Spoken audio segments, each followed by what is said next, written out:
Traits Assignment tutorial videos.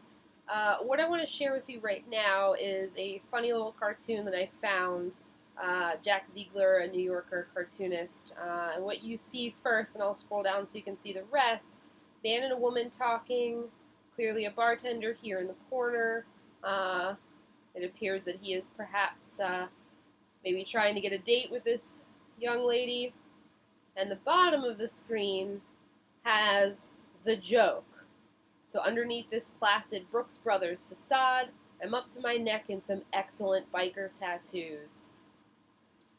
This is considered a cultural object because it is a cartoon that only makes sense to us in terms of our particular situation as members of the United States.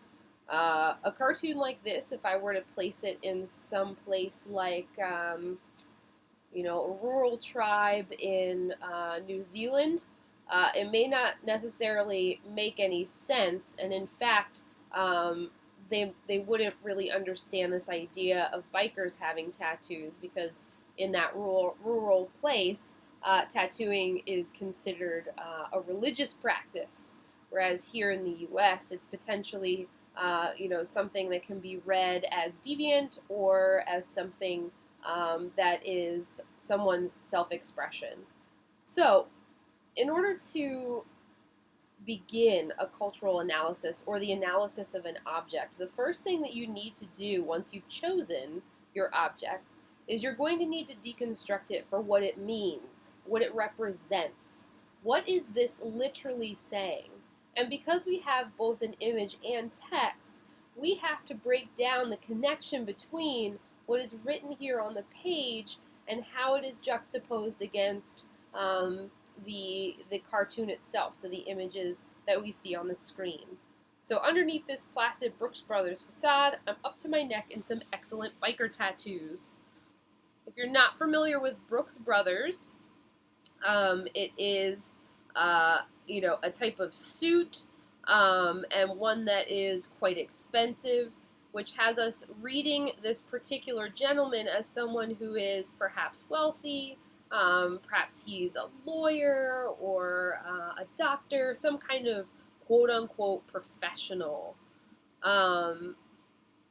Placid, that term is making us imagine that, on his external being, he is, calm, collected, he is a sober professional, even though he's drinking. But then he juxtaposes it, and we get the clue that it's going to be changed when he says facade, meaning that what he has on the outside is merely a covering for who he really is underneath. And then he goes on to say, I'm up to my neck in some excellent biker tattoos.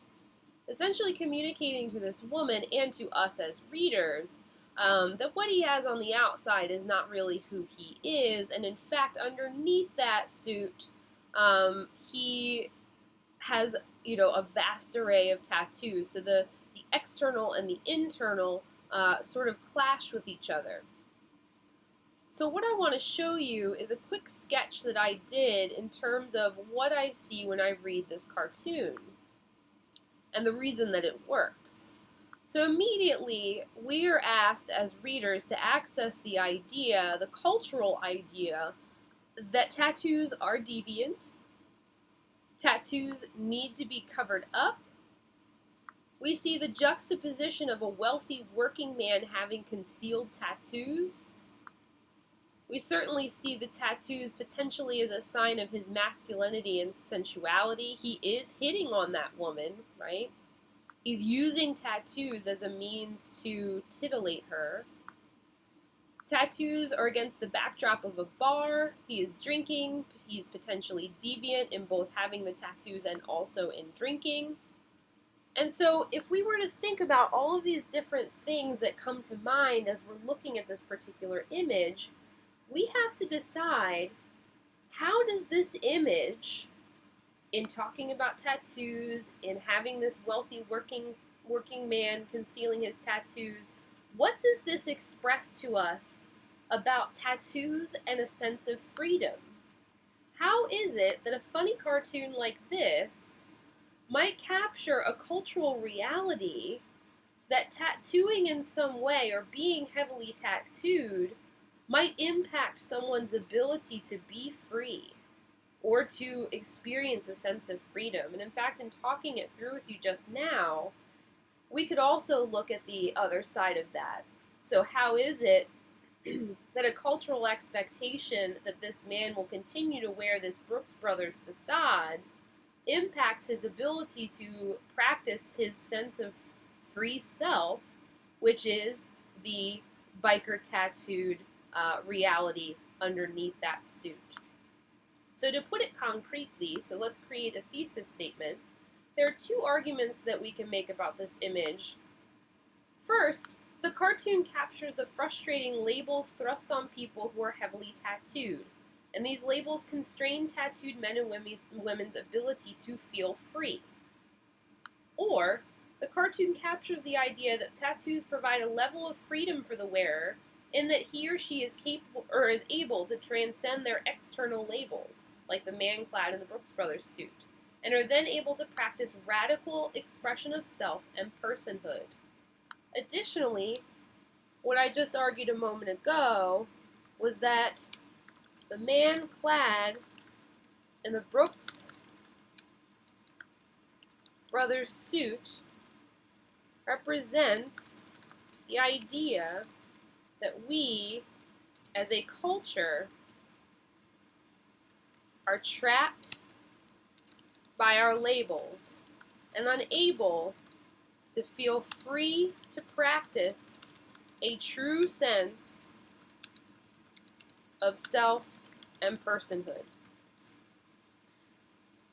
When I then go about writing my essay, what I would need to do is think about the 2 to 3 main ways that my cartoon captures this idea of freedom, and I would need to point to specific parts in that cartoon that help to demonstrate the claim that I'm making.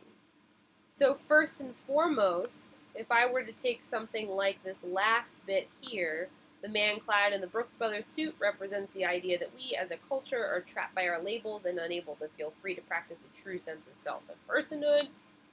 I would say the first way by which this happens is that the cartoon demonstrates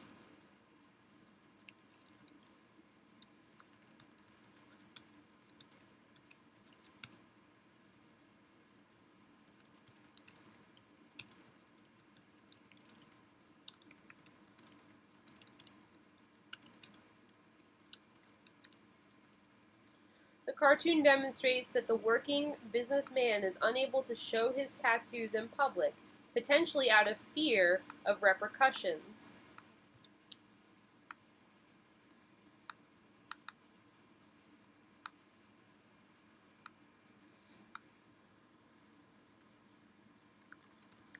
He clearly states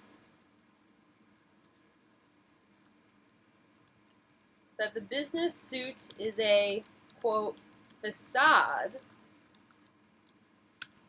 and that the real person is hiding underneath the Brooks Brothers suit.